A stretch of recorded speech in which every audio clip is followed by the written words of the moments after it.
ইসরায়েলের এইলাত বন্দরের গুরুত্বপূর্ণ লক্ষ্যবস্তুতে ড্রোন হামলা চালিয়েছে ইরাকি প্রতিরোধী যোদ্ধাদের জোট পপুলার মোবিলাইজেশন ইউনিট পিএমইউ। শুক্রবার সন্ধ্যায় এই হামলা চালানো হয়েছে বলে এক বিবৃতিতে জানিয়েছে গোষ্ঠীটি। লেবানন ভিত্তিক সংবাদ মাধ্যম আল মায়েদান এক প্রতিবেদনে এ খবর জানানো হয়েছে।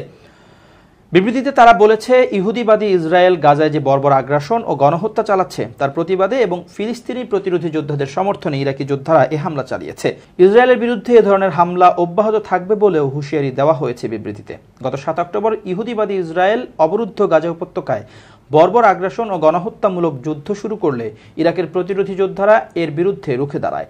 মাঝে মধ্যেই তারা ইরাক থেকে ইসরায়েলের বিভিন্ন গুরুত্বপূর্ণ স্থাপনা লক্ষ্য করে হামলা চালাচ্ছে। এছাড়া ইরাকি যোদ্ধারা মধ্যপ্রাচ্যে বিভিন্ন মার্কিন ঘাঁটিতেও হামলা চালিয়ে আসছে।